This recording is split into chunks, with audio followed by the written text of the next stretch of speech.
Hi, I'm Paul Battaglia. Let's walk through some of the key elements you'll see in Chapter 5. You know, what I really love about this chapter is it takes students from some of the skill work and a little bit of the conceptual understanding that we saw in Chapter 4, and it expands upon that.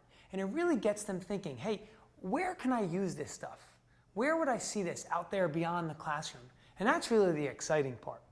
So let's go through some of the sections in a little bit more detail. Section 5.1 starts off with a study of slope fields and differential equations. And what I like here is the text has already taken a comprehensive approach. So the students have seen the phrase differential equation already. And that's great because it allows you to hit the ground running a little bit. So from here, it's important that students now apply some of these differential equations. So in 5.2 and 5.3, you'll begin to see some of that. Specifically in 5.2, students will look at the growth and decay concept. They'll look at a differential equation that deals with growth and decay, financial mathematics, population growth, radioactive decay, and a host of other things. This is where I feel like the math really starts to come to life. Students are seeing that all that work that they put in Chapter 4, learning how to integrate, and even applying that, now really comes to fruition as they kind of tackle real life problems. Now, Section 5.3 handles a specific skill set, the separation of variables.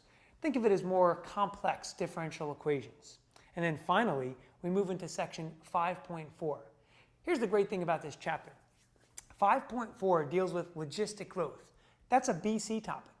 And earlier in Section 5.1, students will see Euler's method, another BC topic. Well, why am I pointing this out?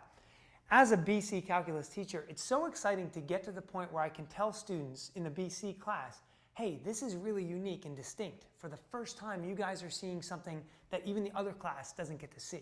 You guys are really getting into that quote-unquote Calc 2 material that you might see in college.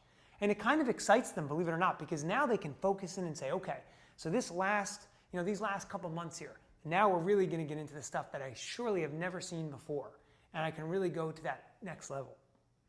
For the logistic growth model in Section 5.4, what's really interesting is students are taken through an example, and some of the examples that you'll see will deal with natural constraints that occur.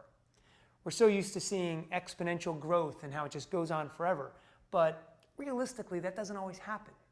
So I always like to give them the example of a zoo. Within a zoo, there's obviously lots of different animals. However, all zoos are only so big. So there's some type of a constraint. There's a carrying capacity. That's where we need something like the logistic growth model. Okay, so let's finish up here. If you're an AB calculus teacher, here's where you're thinking. Right now you have 2 chapters to go, Chapter 5 and Chapter 6. And I'm pointing this out because from a pacing standpoint, you need to start thinking about a couple things. Where am I now? Where do I need to go? And then how long might I need to start preparing my students to get ready for the AP exam? So take a look at where you are in your calendar year. We know where we are in the course, and try and put 2 and 2 together and make it work for your class. I hope these tips have been helpful. I'm sure you'll have much success in Chapter 5.